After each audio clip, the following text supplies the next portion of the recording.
Sleepy Eye Joe here calls himself thinking critically, right? But of course, he doesn't. He's discussing the downfall of the comic book industry. It was feminist, infiltrated, and of course, he gets it all wrong. He gives into the false framing, and he doesn't learn anything. By the way, before we start, I just want to say, thinking critically, I don't trust any YouTuber who never leaves replies to his subs. See, hear that? Subs of thinking critically. Uh, he's not interested in talking to you. Your job is simply to leave comments to boost the algorithm so he can make money off this. Okay. But anyway, let's get into this right here. He'll tell you the problem right here in a nutshell. The problem with all this, these characters and these ideas were greenlit and done to check boxes, not because they had really compelling stories to Not check boxes to attack men. It was greenlit to attack men. That's what this is about. You failed immediately. tell, or big grand ideas that they wanted to execute long term. So everything ended up being short-term games at the expense of actual readers. All of these ideas. And don't use gender neutral terms. The readers are male. If these were female readers, they wouldn't do it. Alienated lifelong fans and drove them away because they had decades invested in these characters and they were all summarily wiped clean basically at the exact same time. Exactly. They're wiped clean. The readers are male readers. They're invested in these male characters and they destroyed them. Right. Prediction 4, feminist storytelling would make comics more relevant. The comic didn't. She's talking about predictions from this feminist. These aren't predictions. These are lies. If you are thinking critically, you would come to the conclusion that these are lies. Hold back about her feminist agenda. She created Bitch Planet as a direct response to criticism of her Captain Marvel direction, saying, I had the gall. Well, there you go. There you go. She received criticism because she was destroying what men loved. And she just said, screw you, I'm doing it anyway. All to have intergenerational female friendships and a largely female cast. And, you know, every once in a while, a joke. It ruffled feathers, and I thought, well, if that's what we're going to talk about, then let's talk about it. The Vanity Fair article positioned this as comics becoming more culturally relevant and tackling real-world issues. Bitch Planet was a complete commercial failure, bitch. Are you kidding me? Yeah, because they lied. It's not about being relevant. They're just destroying the stuff that men love. That's it. And they're rubbing it in their faces. Right. The book sold like crap, was delayed half the time, and didn't have good, compelling storytelling. People wanted to read stories, not be lectured to. And this was the introduction. You mean not be spit in their faces. And not people, they're guys. You are a wimp. You're a laydown, dude.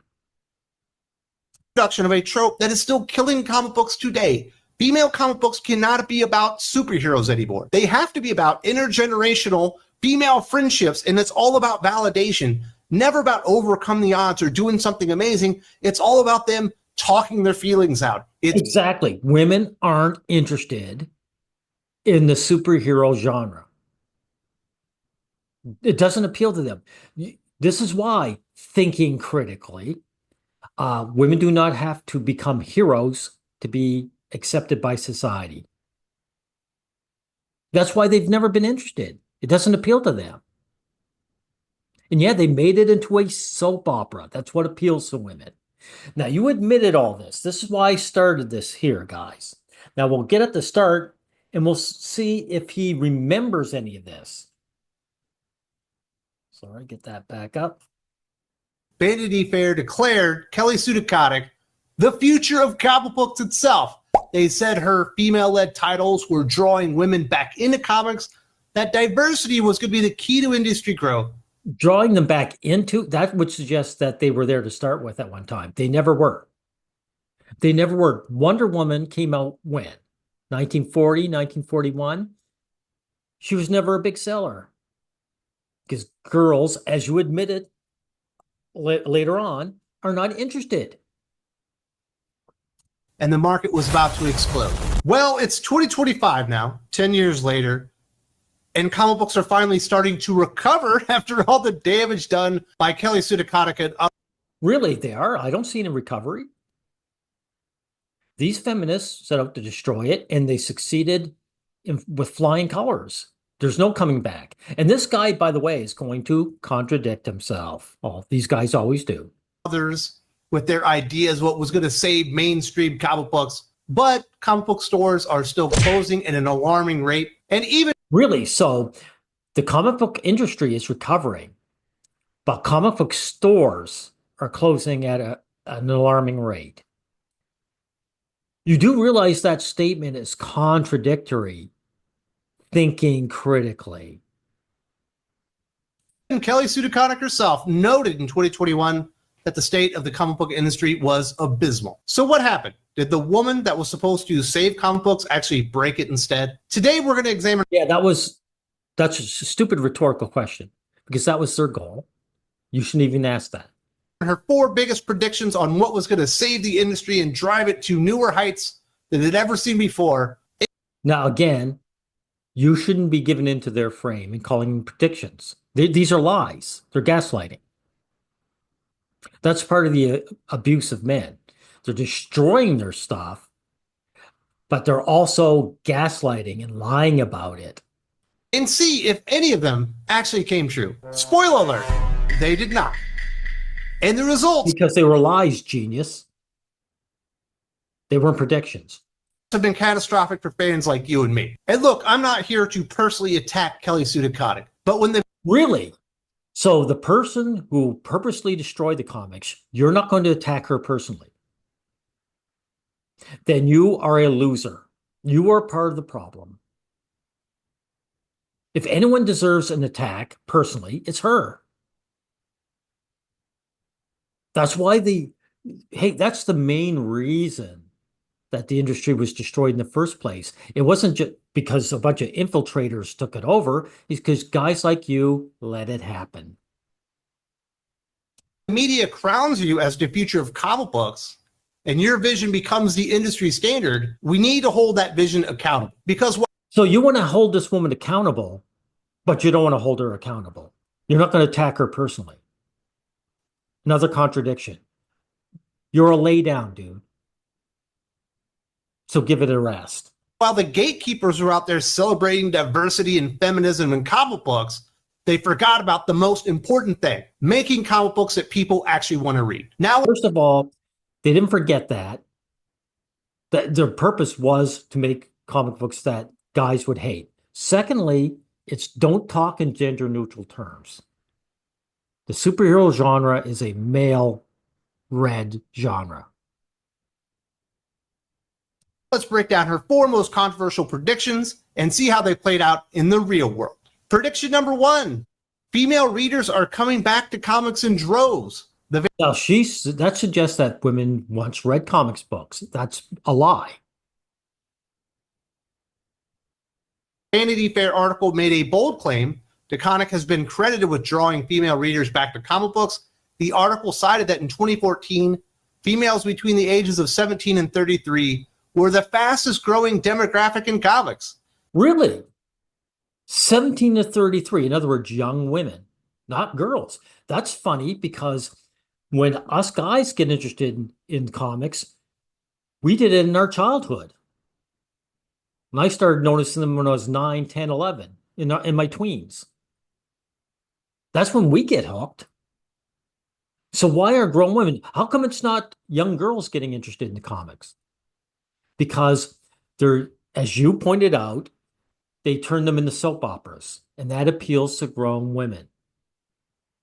They estimated that the market would grow from 700 million to 900 million. Yeah, see this graph? You're showing graphic novels. Now, comic books aren't really comical. They're superhero magazines. Graphic novels have all genres in them. They do have some superhero stories, but they include everything. And what attracts the women to graphic novels is the soap opera version. Largely driven by female audience surge. DeConnick's Captain Marvel was supposed to be the proof of concept, selling 20,000 copies weekly, with 19,000 of them having tattoos of the main character. And this was the big problem in all of this. This was all a mirage. This was all astroturf. That's right. It was all lies. You're getting it, but then you're going to forget it. Driven by a few big personalities that people were drawn to, but when they finally went in there and they supported the comic book, it turns out that they didn't really like comic books, but they did like the art. So yes, you had some cool covers back. Yeah, why did they support it if they weren't interested? Because what they were supporting was the man hatred. This is what you don't understand. This is why you never learn thinking critically. They were supporting the man hatred. They don't want to actually buy the comics. That's why it didn't last. There you had some variant covers that were certainly inflating numbers even back in 2015, but they never actually turned into lifelong comic book readers or even monthly comic book readers. Exactly. They weren't going to waste their money. They just supported the feminist hatred of men. They were man haters. Sleepy-eyed Joe. And quite frankly, Captain Marvel was a comic book that never actually sustained itself. Yeah, they talk about the Carol Corps and how they had this awesome. And this is the thing. This ugly costume and the uglier hairstyle, that was done to disgust male characters. Male readers, I should say. Females don't want to see this either. Women do not want to see ugly female characters. Now, how do I know this? Because if you look at cosplaying, so I looked up cosplaying Power Girl. What does she look like? She's gorgeous and she's sexy. This is when women choose to actually wear these costumes, that's what they want to look like. Rocking bodies, scantily clad, sexy outfits with nice hairstyles. This was meant to be a failure. Or I should say it was meant to spit on the male readers. Awesome ground roots campaign of people that just loved Carol Danvers as Captain Marvel. But none of that ever actually played out in real life. There have been over 14 reboots of Captain Marvel just since 2015.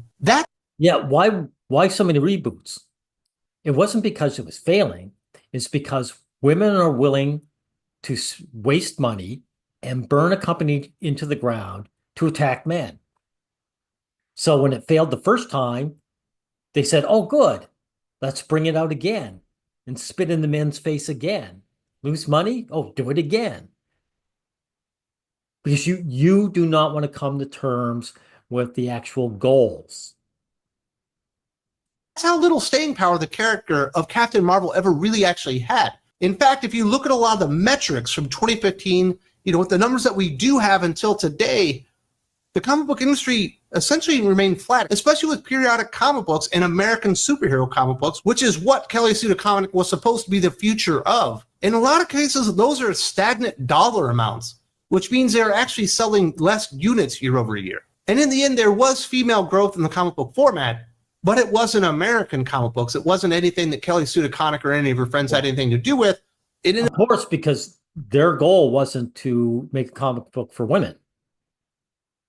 That's why. How come you haven't learned this? I thought you were thinking critically. Being all on the back of manga. That's actually what drew female readers in and what they continue to read to this day. And the female audience to support Marvel, DC, and the American comic book industry never really materialized in the end. Yeah, why did they appeal to manga? So I looked up manga, and one of the most popular for women, now girls were into Shota. What's popular for grown women is Josei. Now look at the covers for Josei. Does this look like a superhero mag or does it look like a soap opera? It's a soap opera. Beautiful high status men fawning over a pretty young girl. This is drama. See, there it is there. See? So the women were reading soap operas. And shockingly, lots of tattoos didn't actually translate into comic book sales in the end. And for some reason, the comic book industry had to learn this the hard way. Okay, you're an idiot. Again, these women, it's not that they didn't learn, you didn't learn. You refuse to learn because you do not want to deal with the fact that women do not like men and will go out of their way to insult men. Prediction number 2, costume changes and realistic characters would expand the audience. DeConnick famously redesigned Captain Marvel. Bullshit. Bullshit again. You call them liars because, again, does any of this look like it's realistic? The stuff that appeals to women? No, there's no realism here. So this is more gaslighting. Women don't want to see realism, and boys don't want to. Boys don't want to read for realism. They want to get a comic that some guy is superhuman and kicks ass and he's the hero. Right. Marvel's costume, removing the thigh-high boots, the black swimsuit, and opera gloves because she felt they were dated. When she says dated, she means appeals to men. Said the idea that she would be flying around with her ass hanging out is ridiculous. The Vanity Fair article praised this approach, suggesting that making characters more realistic and less male-gazy. There you go. She admitted it. It appeals to men, right? They say it's ridiculous, but women, again, when women choose to cosplay, they do have their asses hanging out. They do use wear the most sexualized costumes that they can. Just not just them. It's like even female characters like Princess Leia. When they go for it, what do they choose? The most popular is the slave girl outfit because it shows the most skin. It's the most sexual. And you see, even the ones that choose the traditional costume sexify it. See? Because women want to show off their bodies. They don't want to flex their muscles. It's their sexuality that is their superpower. Would bring in new readers who had been turned off by traditional superhero designs. And I think we all remember noticing that when we saw the new version of Carol Danvers as Captain Marvel going, wow, what a really boring costume. It's ugly. It's ugly. Now, you're going to compare this. I want to show you it's not just the costuming, it's expressions on their face. Wonder Woman has an heroic expression on her face. She's there to fight the bad guys. This woman has a smug look on her face. And she's doing something completely. Look at Wonder Woman. She's in a dangerous environment. She's out to fight the bad guys. This woman is coming home for vacation. And again, she's got a smug look on her face because that smug look is aimed at the readers, the men who read these comics. Compare the Captain Marvel design to the classic Wonder Woman design. Which one is more relevant in 2025? 10 years later, after they said, we don't need the male gazy. It's not just relevant. It's what appeals to guys. You can't even get the framing correct. Thinking critically. Stuff. This is what people want. That is still what people want. Those are still the covers that sell. Those are still the toys that people want to buy. And those are still the comic books that people want to read. And in the end, they basically just alienated the entire audience and people felt like they were being... No, they were attacking the male audience. Get it right. That's why I started up there at 707, where you just admitted what it was all about.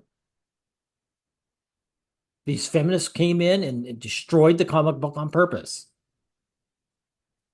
Lecture to and condescended by the ass hanging out comments like they weren't good enough or they had bad taste in things, or liking the fact that female superheroes could be sexy and strong at the same time made you a bad person. Dude, it's just sexy, period. Little boys identify with the male character. They don't identify with the female character. The female character is just there for eye candy. It has always been the way. And even if even that's not necessary. Like if you're 9, 10, 11, You don't even want to see the girls at all. You're not into the sexiness. You're just there to have the power fantasy. And guess what? With these stupid, boring, unmemorable designs, new readers never actually showed up for this feminist-friendly redesign on Captain Marvel, and the sales remained pathetic throughout the comics run before she even left. Well, duh. Okay, so I'm ending this here. Dude, you are part of the problem. You are fuel for this engine. These women took over because guys like you in the industry allowed them to. And when they destroyed it, you just stood there and you took it. You're a wimp. You can't even come to terms with what's going on. You can't even look at the woman back here and say, "Oh, I can't attack her," even though she's the one who's done all this. I'm going to hold these women accountable, but I'm not going to hold them accountable. Pathetic. Anyway, guys like you get what you deserve, but the sad part is, since I can see you don't even reply to the subs, you don't even give a shit about comics. You give a shit about building status on your YouTube channel, on the backs of the guys you don't even like enough to talk to. You're the kind of guy who disgusts me, to be honest.